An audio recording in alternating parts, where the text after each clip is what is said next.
Hi, welcome guys. This is the video on cellular respiration. Now, cellular respiration, like photosynthesis, is a fairly complex process. And so when you're going through this video, be sure that you guys can pause it whenever you need to make sure you get all the notes. It's going to be expected that you can diagram these processes, both photosynthesis and cellular respiration, and that you know the products and reactants of each of the phases. Okay, so that'll all be on the test and quizzes. Okay, so just make sure you're prepared for that.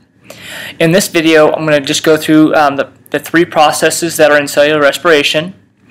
I'm going to compare and contrast it versus photosynthesis. You're going to see there's a lot of similarities between the two. And then the last thing we'll talk about is aerobic versus anaerobic respiration. Alright, so with that, let's go ahead and jump in here.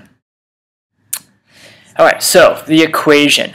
Just like photosynthesis, you have to have this equation memorized. So make sure you can write this down from memory. Okay, so it's C6H12O6, that's glucose, plus 6 oxygens. And through a chemical process that yields 6 carbon dioxides, 6 waters, and energy. And of course that energy is going to be in the form of ATP. Okay, so here's the overview of the process. Glucose enters the cell. Okay, in the cytoplasm or the cytosol, there's a process called glycolysis. Glyco meaning sugar, olysis meaning split. Okay, so glycolysis, the splitting of sugar. There's an intermediate step there where you convert pyruvate to CoA, which I'll talk about. Okay, CoA then enters the Kreb cycle. Okay, Kreb cycle then creates some energy-carrying molecules, NAD and FAD, which we'll talk about. And those enter the electron transport chain, where the bulk of the ATP is produced. Okay, so that's kind of a list of the overall steps we're going to be covering, and we'll talk about each one of those in detail.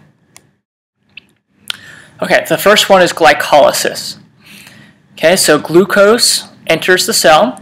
Glucose, remember, is a 6-carbon chain. Now, what happens here is you have to add a little bit of energy into this system to get it going in the form of 2 ATP. Okay, so we add in 2 ATP.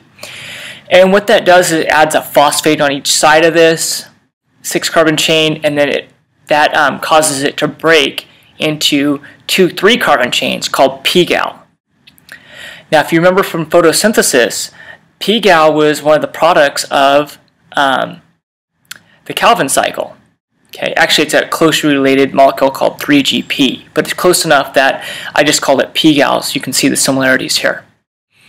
All right, so we're going to break that back into pGal, which is a 3-carbon chain. Okay, and then from pGal, we're going to convert that to pyruvate, okay, to get 4 ATP. Okay, so we add in 2 ATP in the beginning, and we get 4 at the end. Okay, so that gives us what's called a net of 2. Okay, so we get 2 ATP from this process. Okay, and again, it's just splitting the glycolysis, which is a 6-carbon chain, down into these 3-carbon chains called pyruvates. Okay, so here's a more detailed look at that. Okay, specifically, here's how we convert pyruvate. Okay, so we have 2 pGals. As you see, we have this little phosphate on the end. All we do is we split off that phosphate and directly charge up an ATP. Okay, so an ADP goes to an ATP with the addition of this phosphate. And pyruvate's just a 3-carbon chain. Okay, and that's where we get the energy. Alright, the Kreb cycle. Now, the Kreb cycle is similar to the Calvin cycle, but very different. Okay, I always get students confuse the two on the test. Okay, so make sure you know the Calvin cycle and you know the Kreb cycle, but please don't get them confused. The Kreb cycle is cellular respiration. The Calvin cycle is photosynthesis. All right, so let's just go through the process here. Now we have this intermediate step where we convert pyruvate from glycolysis into what's called CoA, or it's called coenzyme A in some of the videos you'll see. Okay, so that's right here. We have this 3-carbon chain. We're going to split off one of these carbons, okay, and that carbon will be given off as carbon dioxide to make a 2-carbon chain. What happens here is we energize this bond. So we basically go from a single bond to a double bond here. Okay, and this 2-carbon chain is the CoA, or the coenzyme A. Okay, so that's the intermediate step I was talking about. No energy is lost or produced there. It's just we have to make it into this CoA, because that is the what goes into the Kreb cycle. All right, so let's go ahead and start the Kreb cycle. Right here we have in the Kreb cycle we start off with a 4-carbon chain. Okay. To it, we add the coenzyme A. Okay, so this makes a 6-carbon chain called citric acid. Okay, now what we're going to do with the citric acid is we're going to split off these carbons, and we're going to form carbon dioxide. Each time we split off a carbon, we're going to release the energy, and we're going to charge up 2 energy-carrying molecules called NAD and FAD.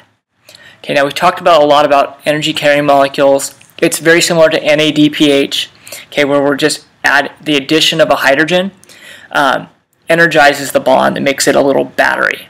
Okay, so it works the same way for NAD and FAD. It's not too difficult at this point. You should understand this. Okay, so here's citric acid. Okay, we're going to split off one of these carbons and we're going to charge up an NADH. Okay, so we split off the carbon. It's released as carbon dioxide, and we're left with a 5-carbon chain. Okay, that's the first step. Okay, here. Okay, again, we're going to split off a carbon. It's going to be released as carbon dioxide. Okay, we're going to charge up another NAD here. Okay, and we're going to get directly 2 ATP from this. Okay, so the second one we cut off, we get a NAD, and we also get an ATP. Okay, now this 4-carbon chain here, it still has a little bit of energy we can extract from it. Okay, so we extract a little bit of energy, and again, we extract energy in the form of NAD and FAD. Okay, and we're left off with our original 4-carbon chain, which is reused to start this cycle again. Okay, let's go through all of that one more time so you can see it. We have an intermediate step where pyruvate from glycolysis, one of the carbons is split off, forming carbon dioxide. What we're left with is a 2-carbon chain called CoA, or coenzyme A. Okay. Now this coenzyme A enters the Kreb cycle. It meets up with a 4-carbon chain to make a 6-carbon chain called citric acid. This is why sometimes you'll see the Kreb cycle referred to as a citric acid cycle. Okay, because that's one of the byproducts here. Now the 6-carbon chain, we're going to start splitting off individual carbons and releasing that energy. So we split off the first carbon to produce a 5-carbon chain. We get carbon dioxide as the byproduct, and we charge up an NADH, a NAD. Okay, this 5-carbon chain, we split off another carbon. Okay, it's released as carbon dioxide. The second time, we get a NAD and 2 ATP. We're left over with a 4-carbon chain that still has some energy left over in it. Okay, so we extract that energy in the form of NAD and FAD, and we're left with our original 4-carbon chain, which goes back and is recycled to restart the system. Okay, you guys, so again, you guys have to know this. You have to be able to diagram it. Okay, so you should be able to diagram this 3 times successfully with no mistakes. Okay, so a blank piece of paper, write it correctly at the top from your notes, fold it over, try to diagram the best you can, fill in everything you can, look at it, okay, then fold your paper back over, try again. Keep doing that until you can successfully diagram it 3 times, 100%. That's how I would study for this. All right, now, going back to cellular respiration. Okay, these NADs and FADs are what's going to come into the electron transport chain. Okay, so our reagents are NAD and FAD and oxygens. Our products are water and 32 or 34 ATP. Now, why the or? Why is it 32 or 34? Okay, now this is one of the interesting things that exercise does for you. If you're not very active, when you're in the electron transport chain, there's only 3 of these energy-carrying molecules that we'll talk about in a second. Okay, and so they'll pump a certain amount of hydrogen. If you're in shape and you need extra energy from this process, you'll actually produce a fourth enzyme that'll pump an additional hydrogen. Okay, but you don't want to produce that if you don't need extra energy. It costs energy to produce this. So people who are in shape actually produce more ATP from the food that they eat. Okay, so in a lot of textbooks and stuff, you'll say 32, or some say 34, or some say or, and that's why. Okay, there's an efficiency that if you need extra energy, your cells can squeeze out an extra 2 ATP from this process. All right. Now let's look at the electron transport chain and what's going on. Okay, we've talked about the reagents and products of it. Okay, now this is on the inside membrane of the mitochondria. Okay, we take our NADs and what happens here is the NAD, it's carrying an electron in this bond between the NAD and the hydrogen. It gives up that electron and it powers up this hydrogen pump. Okay, and what it does is it takes that hydrogen from the NAD and it pumps it across the membrane. Okay, so again, we're creating a higher concentration of hydrogen outside the membrane than in. Okay, now we get one hydrogen across. Then we take a fad that we created in this process, and it charges up another one of these hydrogen pumps, and it pumps another hydrogen across from this hydrogen. Okay, and then we have this second hydrogen from fad, which can pump another one across. Okay, so you can see here we have all these hydrogens over here, but not so much over here. Okay, so just like in photosynthesis, these hydrogens are going to go through an ATP synthase. Okay, and they're going to allow a hydrogen to come through, and when it does that, it kind of spins like a rotor, and it physically kind of pushes on a phosphate onto an ADP. Okay, now you don't want to get a lot of these hydrogens on this side, so your mitochondria gets rid of these hydrogens by mixing them with oxygen. Okay, so hydrogen plus oxygen makes water. Okay, so if you remember the products and reagents, we take NAD and FAD, okay, and oxygen are the reagents, and we get out water and ATP. Okay, that water is produced to soak up these hydrogen ions on the inside of the membrane. Okay, now this is where the vast majority of the ATP is produced. Like I said, 32 or 34. Okay, so go ahead and rewind this if you need to. And you should just know the process in general. Okay, what's going on? I don't know if you don't really need to know the diagram, but you should know that it's creating this hydrogen. Why does it keep doing this? This hydrogen concentration on one side of the membrane, and then this ATP synthase is what's actually creating the energy. Okay, by charging up ATP. All right, so let's look at a comparison between photosynthesis and cellular respiration. If you learn photosynthesis, it's going to make cellular respiration a lot easier. Okay, and one of the reasons for that is chemically they're exactly opposite products. Okay, so I tried to color code this here for you. So in photosynthesis, we take carbon dioxide, water, and we produce glucose and oxygen. Okay. Again, it's the exact opposite for cellular respiration. We take glucose and oxygen, and through a chemical process, we produce water, carbon dioxide, and we release that energy in the form of ATP. Okay, so here's the carbon dioxides here and here. Here's the waters, the oxygens, and the glucose. Okay, so I tried to color code that for you. Okay, so if you memorize one reaction, photosynthesis per se, to know what what cellular respiration is, you just turn the arrow the other direction. That's all you're doing here. Okay, now, also I want to do a comparison of the reactions. Oops, sorry. Okay, in photosynthesis, which happens in the chloroplast, there are two reactions. The light reactions, okay, so this is where you're capturing the sunlight, okay.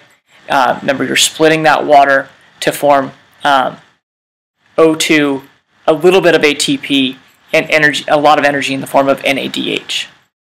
NADPH, sorry, that's a typo, it's NADPH. And then in the light independent reactions, you're taking that NADPH. I made that same mistake here. okay, and with carbon dioxide, and you're making glucose. In cellular respiration, it's a three-step process. Glycolysis, we are taking glucose and we're converting it into pyruvate, which is a 3-carbon chain, and we get 2 ATP from that. The Kreb cycle, we're converting that pyruvate to COA, okay, and then we're making NADH, NAD, FAD, 2 ATP, and carbon dioxide. And then the last reaction, we're taking that NAD and FAD and oxygen. We're creating the bulk of our ATP, 32 ATP, and water. Okay, so I tried to break it down by steps here as a comparison. And if you want to see a different version of this in a tab form, see page 121 in that green biology book. They have something similar to this, but in a different format. All right, so that's cellular respiration. Okay, and cellular respiration is what we call aerobic. Okay, so aerobic means it needs oxygen. So think about if you're doing aerobics or you're running, okay, you start breathing more heavily, you start taking in more oxygen. But what happens if, you know, you're in an environment that you have no oxygen? So say you dive under a pool and you're swimming across, or you're sprinting, okay, and you can't breathe hard enough to maintain that level of exertion. Your body has a process, fermentation, where you can get some energy, like a quick burst of energy, without the need for oxygen. There are some side effects of that, and it's not good. That's why you can only do it for a short amount of time. Okay, so here's that process in a little bit more detail. All right, so it's called anaerobic respiration. Okay, we start off with glucose, okay, which is a 6-carbon chain. Okay, now we do the first step, glycolysis, just the same. Okay, so we make this pyruvate. Okay, and so we put in 2 ATPs and we get out 4. So a net of 2 ATP here. Okay, now this pyruvate, if there's oxygen, okay, it'll go inside the mitochondria and it'll do the Kreb cycle and the electron transport chain. Okay, if there's not oxygen, this pyruvate backs up and it can't enter the mitochondria. It just stays out in the cytoplasm or the cytosol. Okay, and you'll start losing energy. Okay, you won't have enough energy for cellular function. If that happens, you'll go into like this emergency system where you'll convert pyruvate into, in humans, lactic acid, and you can extract 2 more ATP from that. Okay, so you guys might, if you guys do exercise and you take the summer off, maybe from football or something like that, and you come back and you start working out again, you know how your muscles get stiff and sore for those first few days?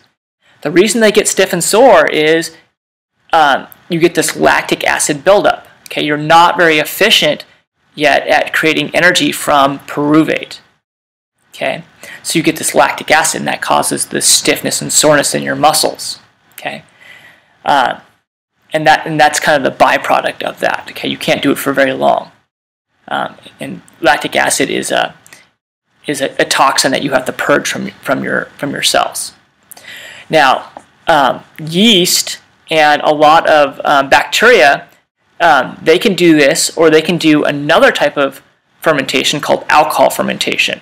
So again, it's converting pyruvate, but instead of converting it to lactic acid, it converts it to alcohol. Okay, and so humans have kind of taken this and kind of morphed it for our own use. This is how we make beer and wine, right? So we take sugar-rich things like fruit juice or grape juice, say. Okay, and then we add the yeast to it, and then that yeast is going to convert the sugar in the grape juice to make alcohol and carbon dioxide. Okay, in wine, that carbon dioxide is given off, but in sparkling beverages, it's captured, and that's what makes it, like beer, have that fizz. All right, so that is my talk here. Oops. And again, we talked about cellular respiration, okay, the 3 phases of that. And then we talked about a comparison between photosynthesis and cellular respiration. And then lastly, we talked about aerobic versus anaerobic respiration. Okay, all of that is going to be quizzable material in 2 weeks. So you guys make sure you understand this completely before you move on. And as always, if you have any questions or concerns, call me or text me, and I'll get back to you as soon as I can to clarify anything. All right, you guys, thank you, and have a good week.